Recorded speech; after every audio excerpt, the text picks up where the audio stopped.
মানুষরা হারায় তা কিন্তু ফেরে বহু গুণে, অন্য সময় কিংবা অন্য রূপে।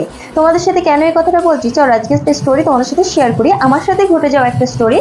তো আমি প্রায় 3 থেকে 4 বছর আগে কিংবা তারও বেশি অনেক দিন আগে আমি একবার দক্ষিণেশ্বর এসেছিলাম মা বাবার সাথে। সরি, বাবা আসেনি, মা আর কিছু রিলেটিভসদের সাথে।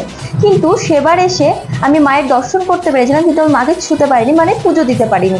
কেন পারিনি বলছি, আমরা যে সময় এসেছিলাম সেই সময় মায়ের পুজো হয় না, মানে অনেকটা বেলার দিকে এসেছিলাম। তো সেই সময় মায়ের পুজো হয় না, আমি এসেছি কিন্তু মায়ের পুজো দিতে পারিনি। তো আবার অনেক বছর পরে আমি মায়ের কাছে চলে এসেছিলাম।